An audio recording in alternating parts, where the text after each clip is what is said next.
I'm the Advocacy Director for the ACLU of Kentucky, and I'm here to testify against Senate Bill 9. This law is patently unconstitutional. The second it is signed, the ACLU of Kentucky will file a lawsuit. I urge you to vote no on Senate Bill 9. My name is Nicole Stipp. I'm an entrepreneur. I'm a tax-paying constituent. I create jobs and I issue a lot of 1099s. And I have had an abortion. It didn't have a heartbeat, it didn't have a face, it didn't have feelings, it was a clump of cells and tissue. I can also promise you that had I been forced to see this pregnancy through, I would have done what women have done for all the decades people like you have been trying to stop abortions. I would have gone to any length, medically overseen or not, to end my pregnancy. I am just like the other 1 in 4 women that have had abortions. We do it because we cannot provide a life for children while we work for financial stability. We do it because we don't want to bear children and haven't yet had our IUDs or surgeries to prevent it. We do it because we're 18, have been sexually assaulted, and don't want to have a baby. Thank you for your comments, and we will now yield to the sponsor of the bill. Good morning, committee. I'm Senator Castlin, the sponsor of Senate Bill 9, the fetal heartbeat bill. And the first speaker is Abby Johnson. And Abby, if you can introduce yourself for the record. Sure. My name is Abby Johnson. I worked at Planned Parenthood for 8 years. I was an abortion clinic director. And I listened to the testimony from the opposition of this bill, and I want to sort of go through some of that interesting testimony that we heard and many non-factual points that were made in that testimony. One thing that I kept hearing was that, there's no exceptions in this bill for any sort of rape or incest. Let me be clear. Even if they were, the ACLU wouldn't support it. Even if there were, Planned Parenthood wouldn't support this bill. So the fact that they're even bringing that up is really intellectually dishonest. Abortion can never, on its face, be safe, because in order for an abortion to be deemed successful, an individual and unique human being with a beating heart must die. That can never be safe for that individual human life. I want to talk specifically about what a first trimester abortion is and what it looks like from a person who ran a Planned Parenthood abortion facility and was there for 8 years. First trimester abortions are by and large the most common abortion procedure we see in the United States. A transvaginal ultrasound is standard procedure inside of every National Abortion Federation clinic, which includes every Planned Parenthood clinic. That transvaginal ultrasound is done for primarily one reason: to determine how far along the woman is in her pregnancy so that we knew how much to charge her for the abortion. After the ultrasound is performed, the ultrasound machine is rolled away. The doctor comes in, who, by the way, has no conversation with the woman before the abortion. The fact that many people say abortion should be a decision made between a woman and her doctor is laughable. There is never a time where the abortion doctor goes in, sits down with the woman, and goes over risk, alternatives, and benefits to abortion. It does not happen. The doctor starts performing the abortion. He's going to insert into the woman's uterus, into the cervix, metal dilation rods, graduated metal dilation rods. He's going to dilate the cervix enough so that he can insert something called a suction cannula.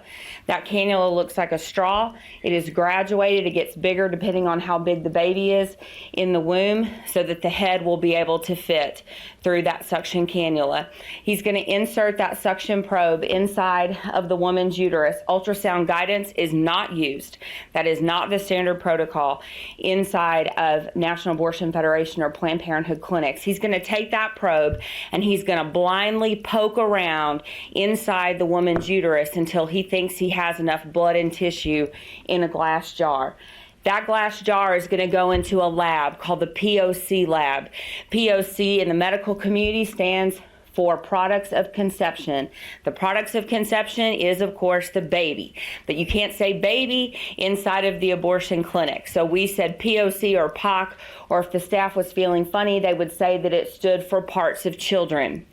After all the parts were accounted for, the POC lab technician would dump everything out into a glass baking dish that sat on top of an X-ray light box, and she would reassemble the parts of the baby. Please understand me, I'm talking about first trimester abortion.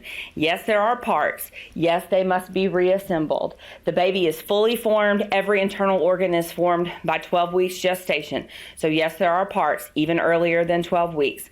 Once all the parts are reassembled, that POC tech will take everything, dump it into a red biohazard Ziploc sort of bag, and those bags will go into a freezer in the POC lab that the staff jokingly called the nursery.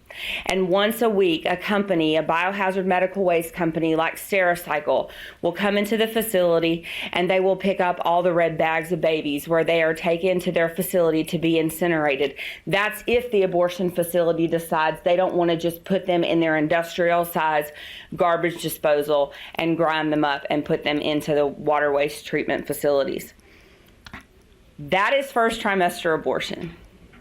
We have already heard the testimonies from the opposition calling women who are pregnant persons, because now we live in a time where people say it is not just women who get pregnant. Now apparently men can get pregnant. And that shows you just how detached from science the pro-choice side is on this issue. Fact, only women get pregnant. You gotta have lady parts to have a baby. That's science. Science also tells us that from the moment of conception, unique and individual and unrepeatable DNA is formed. That DNA is human. Never in the history of the world has a woman ever delivered a cat or a dog or any other species other than human. That's science. Our history tells us time and time again that it is unjust to take the life of an innocent human being. It was unjust to dehumanize an entire segment of people when we were working to abolish slavery. It was unjust to dehumanize an entire group of Jewish people in the Holocaust. But those two examples that I just gave you only exist because our society was willing to turn a blind eye, look a human person in the face, and say, that is not a human being.